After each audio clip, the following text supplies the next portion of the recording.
రాష్ట్ర వ్యాప్తంగా సంచలనం సృష్టించిన టీఎస్పీఎస్సీ కేసులు అరెస్టులు కొనసాగుతున్నాయి.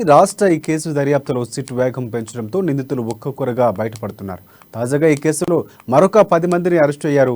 దీంతో ఈ కేసులో అరెస్టు అయిన వారి సంఖ్య 74కు చేరుకుంది. నిందితులు విచారణలో ఇచ్చిన సమాచారం ఆధారంగా పోలీసులు అరెస్టు చేస్తున్నారు. ఈ కేసులో త్వరలోనే మరికొంతమందిని కూడా అరెస్టు చేసే అవకాశం ఉంది. ఇందుకోసం సిట్ ఆధ్వర్యంలో 5 ప్రత్యేక బృందాలు ఏర్పాటు చేశారు అధికారులు.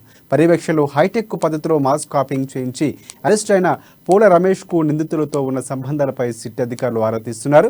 అసిస్టెంట్ ఇంజనీర్ పేపర్ను 30 మందికి విక్రయించినట్లు గుర్తించిన సిట్ అధికారులు పూల రమేష్ నుంచి ప్రశ్నాపత్రం కొనుగోలు చేసిన వారి పేర్లతో సహా అనుబంధ ఛార్జిషీట్ దాఖలు చేసే అవకాశం కూడా ఉంది.